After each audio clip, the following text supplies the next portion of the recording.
Hollywood movie Interstellar. ये movie बहुत ही complicated है, लेकिन मैं इसे आसान अल्फाज में एक्सप्लेन करूंगी। इस मूवी में साइंस की थ्योरी को दिखाया गया है, जिसमें speed of time, wormhole, black hole, gravity, इन सब चीजों को दिखाया गया है।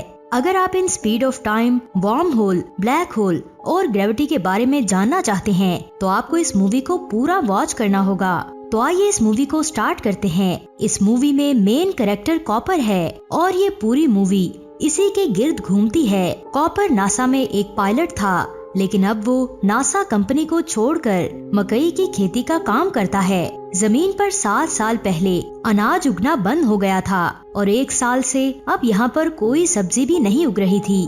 कॉपर के 2 बच्चे हैं, एक मॉर्फ जो कि साइंस सब्जेक्ट में बहुत ही दिलचस्पी रखती है और इसके बेटे का नाम टॉम है। मॉर्फ जिस कमरे में सोती है, उस कमरे में एक बुक शेल्फ है और बार बार उस बुक शेल्फ में से बुक्स बाहर गिरती हैं। मॉर्फ अपने बाबा को कहती है कि मुझे लगता है कि इस कमरे में भूत है, और ये भी कहती है कि हो सकता है कि वो भूत आप ही हों। कॉपर इसकी बातों पर ध्यान नहीं देता और कहता है कि ये सब नॉन साइंटिफिक बातें हैं। मॉर्फ कहती है कि आप ही ने तो बोला था कि साइंस का मतलब ही यही है कि हम उन चीजों को एक्सेप्ट करें जिन्हें हम देख नहीं सकते। कॉपर कहता है तुम इस सिचुएशन से डरने की बजाय इसको ऑब्जर्व करो, ताकि तुम्हें ये पता चल सके कि ये क्या हो रहा है। दूसरी तरफ सब लोग मैच देख रहे होते हैं और यहाँ पर बहुत बड़ा तूफान आता है, जिसकी वजह से ये मैच बंद कर दिया जाता है। सब मास्क लगाकर अपने अपने घर चले जाते हैं। जब कॉपर अपने घर पहुँचता है तो पूरा घर धूल से भरा हुआ होता है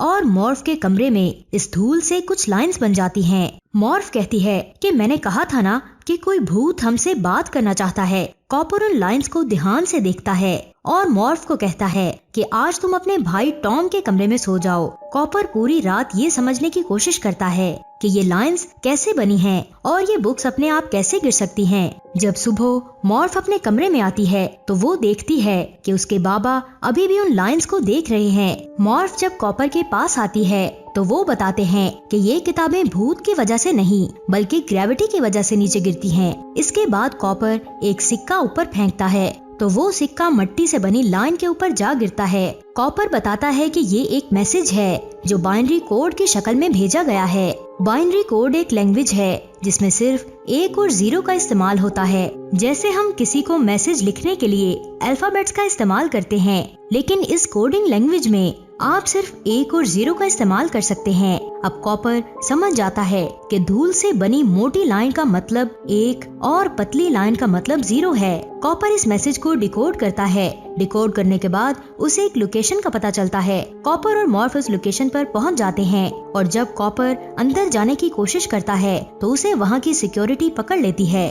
अब नेक्स्ट ये दिखाया जाता है कि कॉपर से एक रॉबर्ट कुछ पूछ रहा होता है कि इतने में वहाँ पर एक लड़की एमिली आती है। एमिली एक साइंटिस्ट होती है। वो कॉपर को अपने साथ एक रूम में लेकर जाती है। इस रूम में कॉपर की बेटी मॉर्फ भी होती है।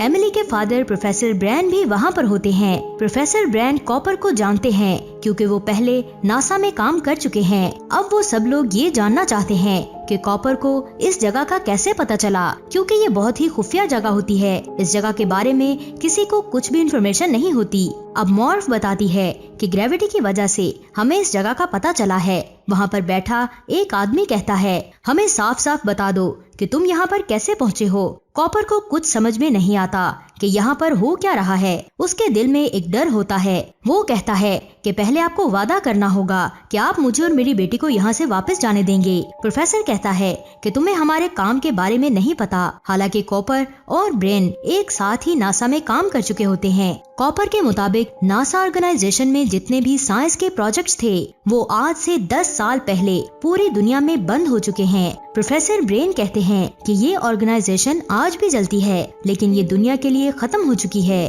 क्योंकि पूरी दुनिया भूख से परेशान है। और अगर लोगों को पता चलेगा कि नासा अब भी अपने स्पेस प्रोजेक्ट पर काम कर रही है तो लोग इस बात को कभी भी एक्सेप्ट नहीं करेंगे, क्योंकि ये सब प्रोजेक्ट्स बहुत ही एक्सपेंसिव होते हैं। प्रोफेसर ब्रेन कॉपर को बताते हैं कि जमीन अब आहिस्ता आहिस्ता खत्म हो रही है। बहुत सारी फसलें तबाह हो चुकी हैं और कहते हैं कि अब जमीन के एनवायरनमेंट में चेंजिंग्स आएंगी और जमीन से ऑक्सीजन खत्म हो जाएगी। कॉपर कहता है कि जमीन को बचाने का कोई तो रास्ता होगा। प्रोफेसर ब्रेन कहते हैं कि अब जमीन को बचाना नहीं बल्कि इसे छोड़कर जाना होगा।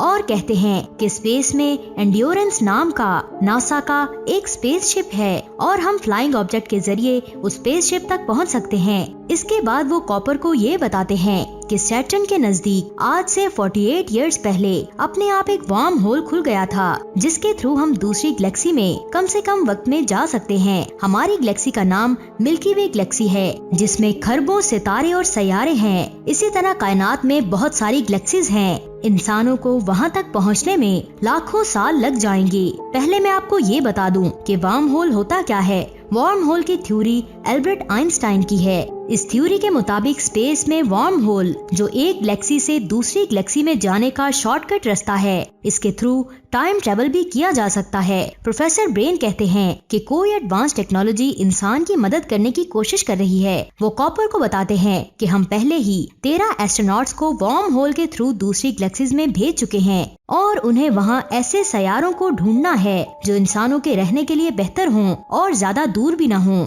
और उन सब के पास एक रोबोट है। जब उन्हें कोई ऐसा सैयारा मिल जाएगा जहाँ इंसान रह सकता है तो वो उस रोबोट को ऑन कर देंगे और फिर यहाँ हमें उसका सिग्नल मिल जाएगा। अब जो 13 एस्ट्रोनॉट्स स्पेस में गए होते हैं उनमें से 3 का सिग्नल मिल जाता है। अब एक टीम बनाई जाएगी और उस टीम को उन तीनों सैयारों पर भेजा जाएगा और उन तीनों में से कोई एक ऐसा सैयारा जहाँ पर इंसान आराम से रह सकते हैं। तो इसके बाद प्रोफेसर ब्रेन के पास 2 प्लान होते हैं। Plan number 1, professor brain gravity को समझकर कंट्रोल करने की कोशिश कर रहे हैं। अगर वो ग्रेविटी को कंट्रोल करने में कामयाब हो गए तो वो एक स्पेस स्टेशन के जरिए इंसानों को सैयारे पर भेज देंगे जो रहने के लायक होगा। इसके लिए उन्होंने एक स्पेस स्टेशन भी बनाया होता है और वो स्पेस स्टेशन वही है जहाँ पर कॉपर और ब्रेन खड़े होते हैं। दरअसल ये कोई बिल्डिंग नहीं है बल्कि आप इसे एक स्पेस स्टेशन कह सकते हैं। लेकिन यहाँ एक सवाल आता है कि इतना बड़ा स्पेस स्टेशन स्पेस में जाएगा कैसे? इसके लिए वो ग्रेविटी को कंट्रोल करने के फॉर्मूले पर काम कर रहे हैं। अगर जमीन पर कुछ वक्त के लिए ग्रेविटी को ऑफ कर दिया जाए तो इस स्पेस स्टेशन को स्पेस में आराम से भेजा जा सकता है, क्योंकि ग्रेविटी के बगैर ये स्पेस स्टेशन अपने आप ही हवा में उड़ने लगेगा और उसके बाद स्पेसशिप को बस रास्ता दिखाने की जरूरत होगी। फिर वो जमीन के लोगों को उस प्लेनेट पर लेकर जाएंगे। अब प्लान नंबर 2, अगर प्लान नंबर 1 पूरा ना हुआ तो ऐसा प्लेनेट ढूंढने में काफी वक्त लग जाएगा जहाँ पर इंसान रह सकते हों। तो इंसान अपने साथ 5000 डीएनए लेकर जाएंगे और फिर इन डीएनए के जरिए नए लोगों को पैदा किया जा सकता है और इंसानों को बचाया जा सकता है। अब प्रो ब्रेन कॉपर को बोलते हैं कि तुम भी इस मिशन में शामिल हो जाओ क्योंकि हमें पायलट की जरूरत है और तुम एक पायलट हो। कॉपर दोबारा से नासा में काम करने के लिए मान जाता है, लेकिन इसकी बेटी मॉर्फ नहीं चाहती कि उसके फादर इस मिशन का हिस्सा बने। मिशन पर जाने से पहले कॉपर मॉर्फ के रूम में आता है और उसे कहता है कि मैं जा रहा हूँ। मॉर्फ उससे बहुत नाराज होती है और कहती है मेरे रूम में जो कुछ भी हो रहा था मैंने उसका मैसेज डिकोड कर लिया है, और कहती है कि इस कोड का मतलब मर जाना है। कॉपर उसकी बात पर ध्यान नहीं देता और जाने से पहले उसे एक घड़ी देता है और कहता है इसी तरह की दूसरी घड़ी मेरे पास होगी, लेकिन ये दोनों घड़ियाँ हम दोनों के लिए अलग अलग काम करेंगी। कॉपर ये बात इसलिए बोलता है क्योंकि स्पेस में जहाँ वो जा रहा है वहाँ पर उन्हें पता है कि वक्त की रफ्तार कम होगी और जमीन पर वक्त की रफ्तार बहुत ज्यादा है। कॉपर बोलता है कि शायद जब मैं वापस आऊँ तो तुम मेरी उम्र की हो जाओ। मेरी उम्र तकरीबन इतनी ही रहेगी जितनी अब है। अब कॉपर और उसकी पूरी टीम वार्म होल से होते हुए दूसरी गैलेक्सी में पहुंच जाती है और वो उस ब्लैक होल के पास पहुंच जाते हैं जहां पर वो तीनों सैयारे होते हैं और इस ब्लैक होल का नाम गैरगेंटुआ होता है। जिन 3 सैयारों के सिग्नल इन्हें मिल रहे हैं वो ब्लैक होल के गिर्द इस तरह घूमते हैं जिस तरह जमीन सूरज के गिर्द घूमती है। अब उनके स्पेसशिप के पहले से नजदीकी प्लेनेट का नाम माइलर्स प्लेनेट होता है। अब उनकी टीम डिसाइड करती है कि सबसे पहले हम इसी प्लेनेट पर जाएंगे जहां ये प्लेनेट भी ब्लैक होल के सबसे ज्यादा नजदीक होता है। तो यहाँ पर गुजारा हुआ 1 घंटा जमीन के 7 सालों के बराबर होगा। अब मैं आपको ब्लैक होल के बारे में बता दूं। ब्लैक होल कायनात में मौजूद होते हैं। इनकी ग्रेविटी इतनी ज्यादा होती है कि अगर इनकी रेंज में कोई भी चीज आ जाए तो ये उनको अपने अंदर खींच लेते हैं। सपोज के सूरज भी अगर इनकी रेंज में आ गया तो ये उसको भी निगल जाएगा। यहाँ पर ग्रेविटी बहुत ज्यादा होती है, इसलिए आप इनके नजदीक जितना जाएंगे वहाँ पर वक्त की रफ्तार कम होती जाएगी और यही वजह है कि वहाँ पर गुजारा हुआ 1 घंटा जमीन के 7 सालों के बराबर होता है। अब ये माइलर प्लेनेट पर जाने की तैयारी करते हैं, लेकिन उनका एक साथी रोमिली बोलता है कि मैं यहीं रुकूंगा और ब्लैक होल को ऑब्जर्व करूंगा और उसकी इक्वेशन को समझने की कोशिश करूंगा। बाकी के 3 लोग माइलर के प्लेनेट पर पहुंच जाते हैं और वहां पर पहुंचने के बाद वो देखते हैं कि उस पूरे प्लेनेट में 5 से 6 फीट पानी होता है और कुछ भी नहीं होता। यहाँ पर जिंदगी गुजारना नामुमकिन होता है। और माइलर ने जिस प्लेनेट पर लैंड किया था वहाँ पर उसके फ्लाइंग ऑब्जेक्ट का सिर्फ टूटा फूटा सामान ही होता है।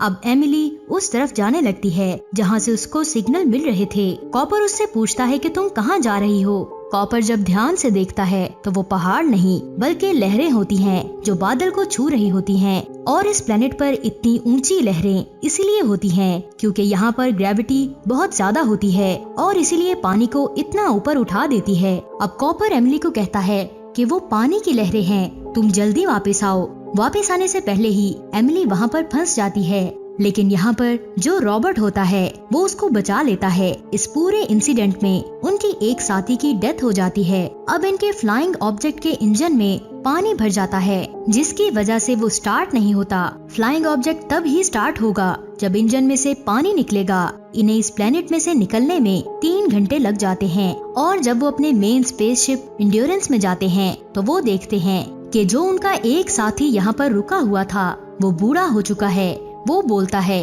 कि मुझे लगा था अब तुम लोग वापस नहीं आओगे। कॉपर कहता है कि हमें कितने साल हो गए हैं। वो कहता है 23 साल 4 माह और 8 दिन। इसके बाद वो बताता है कि आपके घर से मैसेज आए हैं, देख लो। उसके लिए कई सारे वीडियो मैसेजेस होते हैं। एक मैसेज में उनका बेटा बताता है कि अब दादाजी यानी कि कॉपर के फादर अब इस दुनिया में नहीं हैं और ये भी बताता है कि मेरी शादी हो गई है और मेरे बच्चे भी हैं। कॉपर उसी एज में रहते हुए दादा बन जाता है। इतने साल गुजरने के बावजूद मॉर्फ ने सिर्फ एक ही मैसेज किया होता है क्योंकि वो कॉपर से नाराज होती है और वो मैसेज को उस दिन रिकॉर्ड करती है जिस दिन उसकी बर्थडे होती है, क्योंकि कॉपर ने उसे कहा था कि शायद मैं तब वापस आऊंगा जब तुम मेरी उम्र की हो जाओगी। और आज मॉर्फ उस उम्र की हो चुकी है जिस उम्र में कॉपर जमीन से निकला था। इसलिए मॉर्फ इस मैसेज को अपने फादर के लिए रिकॉर्ड करती है। यहाँ पर यह भी पता चलता है कि मॉर्फ भी साइंटिस्ट बन चुकी है और वो प्रोफेसर ब्रेन के साथ नासा में काम करती है। इसके बाद स्पेस में ये दिखाया जाता है कि जो 3 एस्ट्रोनॉट्स बच गए थे वो डिसाइड करते हैं कि अब बचे हुए 2 प्लैनेट्स में से पहले किस प्लैनेट पर जाना चाहिए। कॉपर और रोमिली बोलते हैं कि हमें मैन के प्लैनेट पर जाना चाहिए क्योंकि वो प्लैनेट उनके स्पेसशिप के नजदीक होता है। लेकिन एमिली कहती है कि हमें एडमिन के प्लैनेट पर जाना चाहिए क्योंकि उस प्लैनेट का डाटा ज्यादा स्ट्रॉन्ग है। इसीलिए वो चाहती है कि उसी प्लैनेट पर जाया जाए। इस प्लैनेट पर जाने की एक वजह ये भी होती है कि वो एडमिन से प्यार करती है। यहाँ पर अब एक प्रॉब्लम ये भी होती है कि इनके पास अब इतना फ्यूल नहीं होता कि इन दोनों प्लैनेट्स को विजिट कर सके। इसीलिए अब ये डिसाइड करते हैं कि मैन के प्लेनेट पर जाएंगे। ये लोग मैन के प्लेनेट पर पहुंच जाते हैं। वहां जाकर ये देखते हैं कि मैन स्लीपिंग चैम्बर में सोया हुआ है। वो उसे स्लीपिंग चैम्बर में से उठाते हैं। इससे आगे की स्टोरी जानने के लिए आपको इसका सेकंड पार्ट देखना पड़ेगा। तो आज की मूवी आपको कैसी लगी नीचे कमेंट्स करके जरूर बताएं और इस मूवी के सेकंड पार्ट को देखने के लिए हमारे चैनल हॉलीवुड उर्दू को सब्सक्राइब करके बेल आइकन को प्रेस कर दें ताकि नई आने वाली वीडियोस की नोटिफिकेशन आपको मिल सके। खुदा हाफिज।